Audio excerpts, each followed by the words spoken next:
पवित्र परम प्रसाद में उपस्थित प्रभु की इस आराधना हम करें।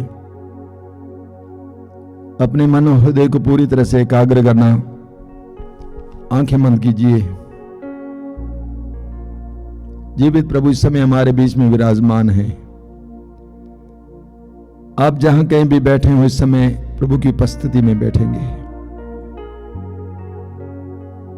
प्रभु आपको प्यार करते हैं, आपकी चिंता करते हैं।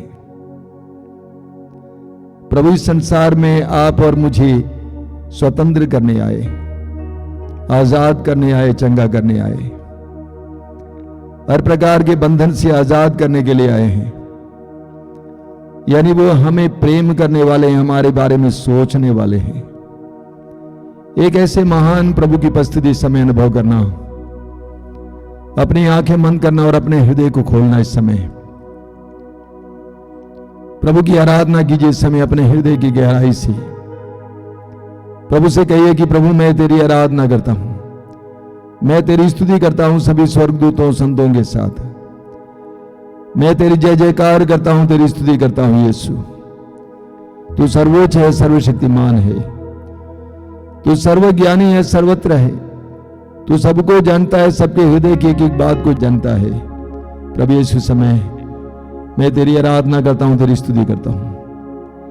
तेरे वचन में तूने कहा डरो नहीं, आदि और अंत में हूं, जीवन का स्रोत में हूं। प्रभु इस समय मैं अपने जीवन के हर डर को तेरे सामने लाता हूं और पीड़ा को तेरे सामने लाता हूं। मैं विश्वास करता हूं कि मेरी समस्याओं का समाधान तू है,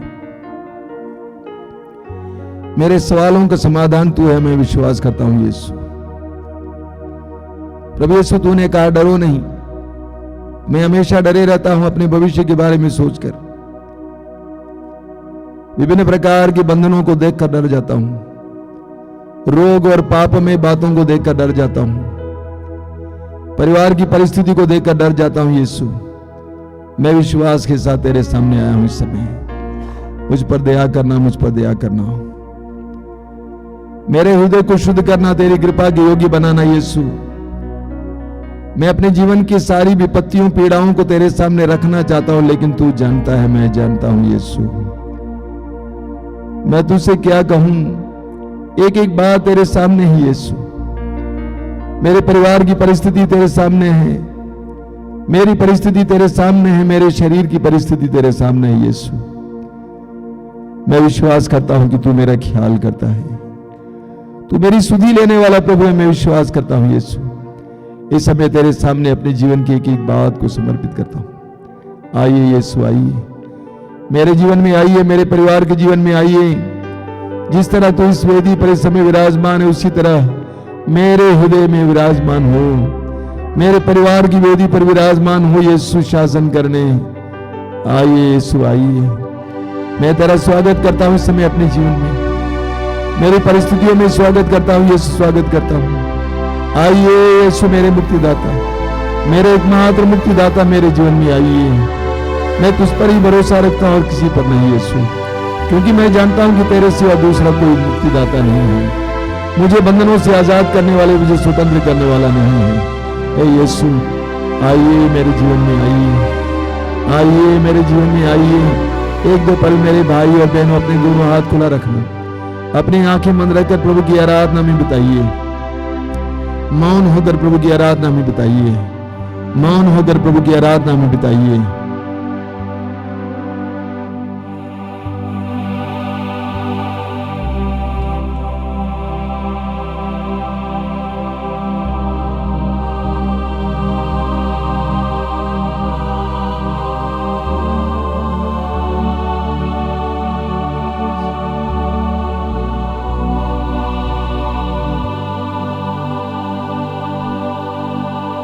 बोलिए hallelujah. Hallelujah hallelujah hallelujah hallelujah hallelujah hallelujah hallelujah. Yeshu मेरा प्रभु है, यीशु मेरा प्रभु है, यीशु मेरा मुक्तिदाता है, यीशु मेरा मुक्तिदाता है, यीशु संसार का मुक्तिदाता है, यीशु संसार का मुक्तिदाता है, मेरे परिवार का मुक्तिदाता है। मेरे परिवार का मुक्तिदाता है। Hallelujah hallelujah hallelujah hallelujah. Yeshu मैं तुझ पर भरोसा रखता यीशु हूँ। मैं तुझ पर भरोसा रखता हूँ। Hallelujah hallelujah hallelujah hallelujah hallelujah. Hallelujah. मैं अपनी आंखें मैं अपनी आंखें पर्वतों की ओर उठाता हूँ। पर्वतों की ओर उठाता मैं हूँ। अपनी आंखें मैं अपनी आंखें पर्वतों की ओर उठाता हूँ। पर्वतों की ओर उठाता क्या हूँ। वहाँ से मुझे क्या वहाँ से मुझे सहायता मिलेगी? सहायता मिलेगी? क्या वहाँ से मुझे क्या वहाँ से मुझे सहायता मिलेगी? सहायता मिलेगी? जिसने स्वर्ग और पृथ्वी को बनाया है, जिसने स्वर्ग और पृथ्वी को बनाया है, जिसने स्वर्ग और पृथ्वी को बनाया है, जिसने स्वर्ग और पृथ्वी को बनाया वही है, प्रभु मेरी सहायता करता वही है। प्रभु मेरी सहायता करता है। Hallelujah hallelujah hallelujah. हालेलुया। वह तुम्हारा पैर फिसलने ना दे, वह तुम्हारा पैर फिसलने ना दे, वह तुम्हारा पैर फिसलने ना दे। वह तुम्हारा पैर फिसलने ना तुम्हारे दे। रक्षक ना सोए, तुम्हारा रक्षक ना सोए, न इस्राएल का रक्षक न इस्राएल का रक्षक न तो सोता है ना तो सोता और है, न झपकी लेता ना है। झपकी लेता है। प्रभु ही तुम्हारे रक्षक है। प्रभु ही तुम्हारा रक्षक वह है। छाया की वह तरह छाया की तुम्हारे तरह दाहिने रहता तुम्हारे है। दाहिने रहता है। न तो दिन में सूर्य से ना तो दिन में सूर्य से तुम्हारी कोई हानि होगी तुम्हारी कोई हानि और न रात में चंद्रमा से। और न रात में चंद्रमा प्रभु से। तुम्हें हर बुराई से बचाएगा प्रभु तुम्हें हर बुराई से और बचाएगा। तुम्हारी आत्मा की रक्षा करेगा। तुम्हारी आत्मा की रक्षा तुम करेगा। जहाँ कहीं भी जाओगे जहाँ कहीं भी जाओगे प्रभु तुम्हारी रक्षा करेगा, प्रभु तुम्हारी रक्षा करेगा। अभी और अनंत काल अभी तक। और अनंत काल तक। हालेलुया। हालेलुया। तुम जहाँ कहीं भी जाओगे जहाँ कहीं भी जाओगे प्रभु तुम्हारी रक्षा करेगा, प्रभु तुम्हारी रक्षा करेगा। अभी और अनंत काल तक। अभी और अनंत काल तक। Hallelujah hallelujah. Hallelujah hallelujah. Hallelujah. Hallelujah. दोनों हाथ ऊपर उठाएंगे और स्वतंत्र होकर प्रभु की स्तुति और आराधना करते जाएंगे। Hallelujah hallelujah hallelujah hallelujah hallelujah hallelujah hallelujah बोलिए, मुंह खोलिए। Hallelujah hallelujah hallelujah hallelujah hallelujah hallelujah hallelujah hallelujah hallelujah hallelujah hallelujah hallelujah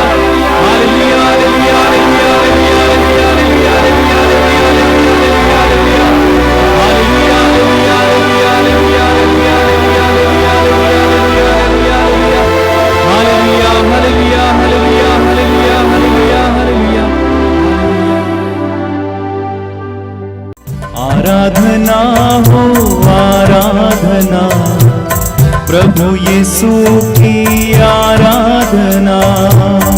आराधना हो आराधना, प्रभु यीशु की आराधना।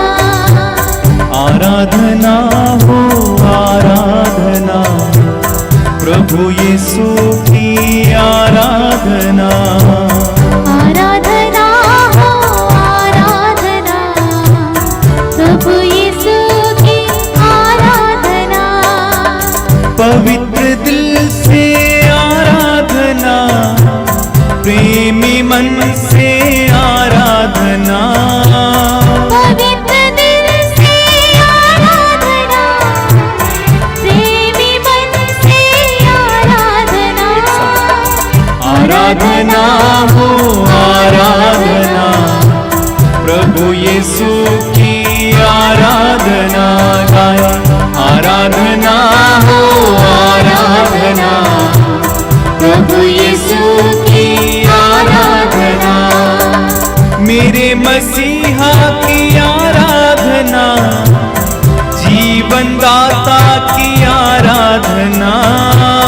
मेरे मसीहा की आराधना, जीवन दाता की आराधना। आराधना हो आराधना, प्रभु यीशु की आराधना। आराधना हो आराधना, सारे हृदय से प्रभु यीशु की आराधना। दूतों के संग आराधना, स्तुति प्रशंसा आराधना। दूतों के संग आराधना, स्तुति प्रशंसा आराधना। आराधना हो आराधना, प्रभु यीशु की आराधना। आराधना हो आराधना, प्रभु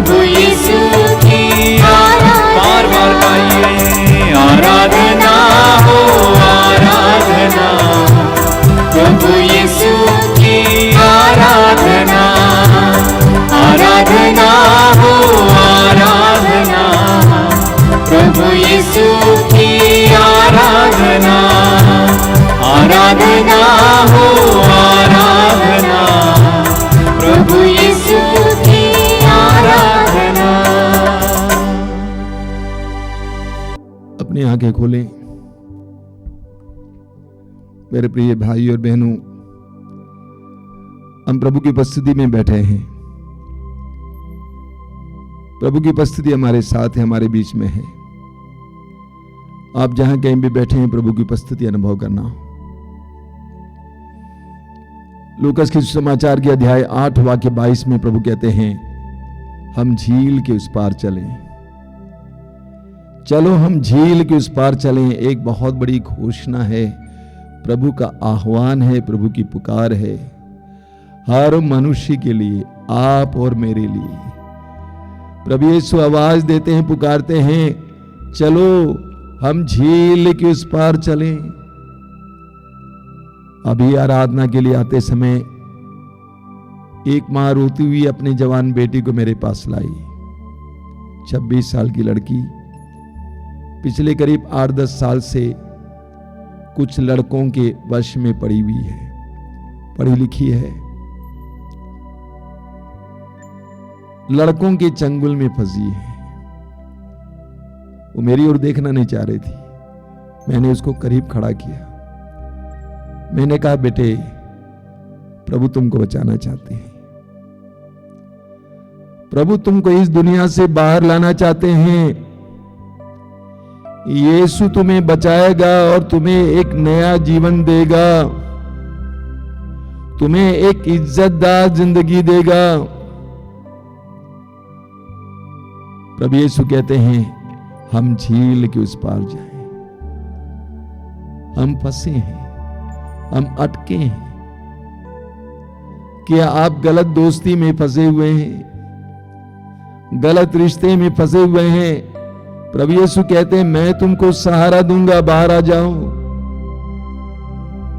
क्या आप गंदी आदतों में फंसे हुए हैं, नशे में फंसे हुए हैं, अश्लीलता में फंसे हुए हैं, वासना संबंधी पापों में फंसे हुए हैं? प्रभु यीशु कहते हैं, मैं तुम्हारी मदद करूंगा, बाहर आ जाओ। क्या आप चिंता में फंसे हुए हैं, बराबर चिंता चिंता चिंता, टेंशन चिंता, टेंशन चिंता? प्रभु यीशु कहते हैं, मैं तुम्हारी मदद करूंगा, बाहर आ जाओ। कि आप बहुत ज्यादा गरीबी में, तंगी में जी रहे हैं? प्रभु यीशु कहते हैं, हाथ ऊपर करो, मैं तुम्हें उठाऊंगा, मैं तुम्हें बाहर लाऊंगा। यूहन्ना अध्याय 5 के उस अर्धांग रोगी के बारे में सोचिए, 38 साल से पड़ा हुआ था। क्या किसी ने कभी उम्मीद रखी कि ये इंसान अपने पैरों के बल चल सकता है? वो चला। यीशु ने आदेश दिया, उठो, बाहर आ जाओ। लाजरुस कब्र में बंद था, मरने के बाद आज 4था दिन था। क्या कोई सोच सकता था कि लाजरुस फिर जिंदा हो जाएगा? प्रभु ने आवाज दी, लाजरुस बाहर आ जाओ। लाजरुस बाहर आ गया, जिंदा हो गया।